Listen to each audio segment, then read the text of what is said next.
Hello, I'm Sveta and you're in my vlog about life in Russia.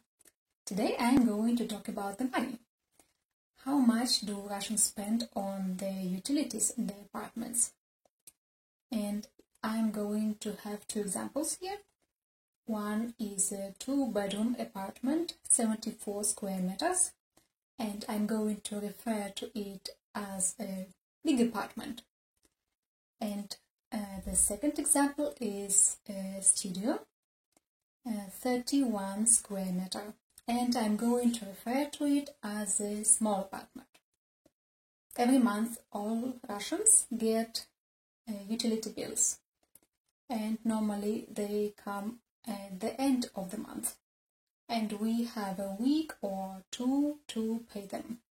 If you live in a big city, then you're lucky because you can just simply get in line to your internet bank and schedule an automatic payment. And then you don't need to care about those bills. You just need to keep enough money on your credit card. If you live in a little town like me, then part of the bills you are going to pay through the internet, like citizens of big cities. And the rest you have to physically take these papers, and you should go to a special cashier office, I think, and there you just physically pay them. It's not done through internet, but it's only in small cities. So let's start with water. Most Russians have water counters. We have water meters and we pay only for the water we spend.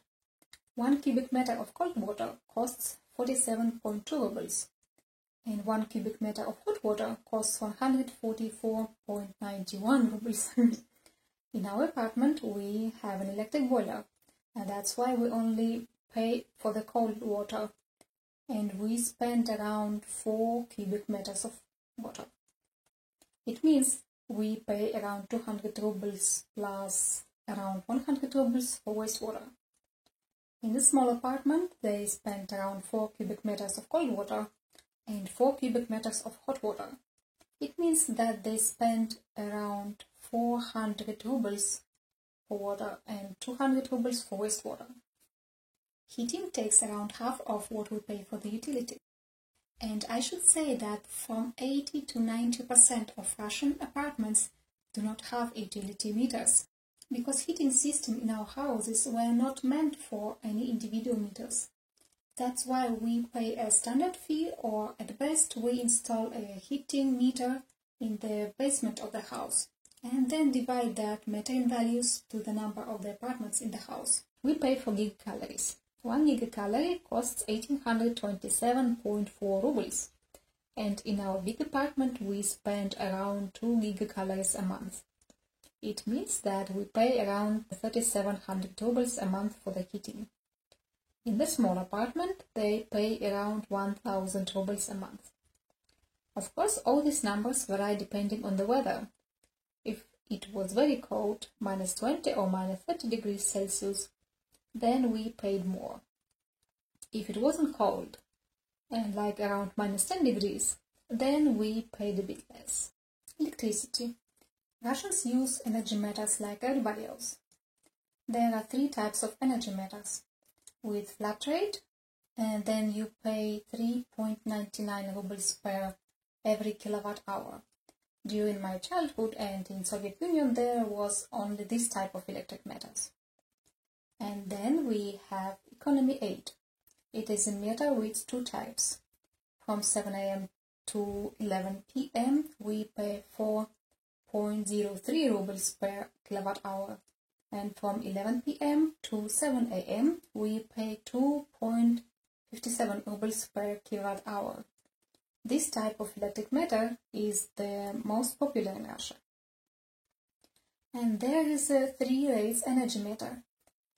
From 7 a.m. to 10 a.m. and from 5 p.m. to 9 p.m. you pay 4.06 rubles per kilowatt hour. It's called peak zone. Then from 10 a.m. to 5 p.m. and from 9 p.m. to 11 p.m. we pay 3.99 ruble per kilowatt hour. And from 11 p.m. to 7 a.m. we pay 2.57 rubles per kilowatt hour. The tariff varies in different regions of Russia.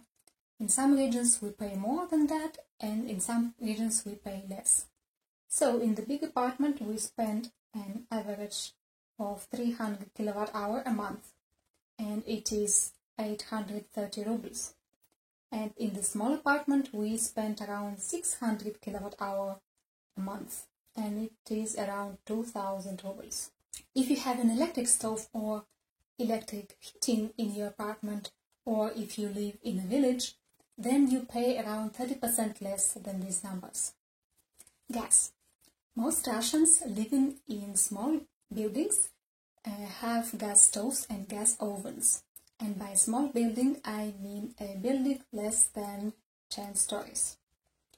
And half of Russians has a gas meter and another half does not have, which is a waste of money, I think. Gas bills are not big. In the big apartment with the gas meter, we spend from 10 to 15 cubic meters of gas per month. And we spend them on cooking, and that's all. And we pay for that from 60 to 90 rubles per month. 1 cubic meter of gas costs 5.81 rubles. If you didn't install a gas meter in your apartment, then you simply pay 69.72 rubles per person per month and use as much gas as you want. Major innovation bill. This is the most controversial bill because it was introduced just 5 years ago. And it is supposed that every month we pay a certain amount of money and it accumulates somewhere there. And then in 10 or 20 years, we can have a major renovation of the building we live in.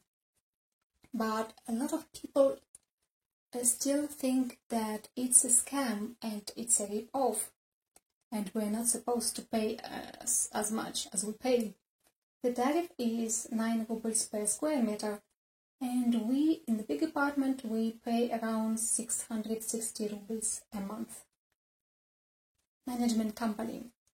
There is a certain fee we pay every month to our management company because it cleans the territory, it checks our ventilation, and it also does small reparation of the building. In the big apartment we pay around 900 rubles per month, and in the small apartment they pay around 600 rubles per month. And the price depends on the company itself. If it's a big company, if it's a good company, then you do not pay very much. If it's a bad company which wants to earn too much money from you, then the rate is going to be quite high. And we also have small fees. It's 15 rubles a month for house intercom, and also from 400 to 500 rubles a month for the internet. And the tariffs rise 2 times a year, on the 1st of January and on the 1st of July. So utility fees in the big Russian apartment are a bit less than 7,000 rubles in winter and a little bit more than 3,000 rubles a month in summer. In the small apartment they pay around 5,400 rubles a month in winter and around 4,400 rubles a month in summer. All because they spend a lot of electricity and a lot of hot water. It doesn't seem to be that much, but an average pension in Russia is 14,000 rubles. It means that some people may pay half of what they earn just for the utilities. And if you are one of those people, then you can go to the nearest social department and give them proof of how much you earn and how much you spend, and then you may get something we call subsidy. It's a certain amount of money every month which will cover part of your expenses on the utilities. I don't know much about paying utility bills in private houses. I just know that they pay quite a lot for electricity and for gas, because they normally have gas heating, and they spend quite a lot of electricity. I don't know why. And I also don't talk about property taxes in Russia, because it is really low. We spend around a couple of US dollars a year. But of course it strongly depends on your property, because if you live in a huge apartment in the center of Moscow and then your apartment costs a lot, then you pay much more. But I honestly don't think it's more than 100 US dollar a year. And I hope you liked this video and you get some information about how much money we spend on our utilities here. And you know what to do. Bye-bye.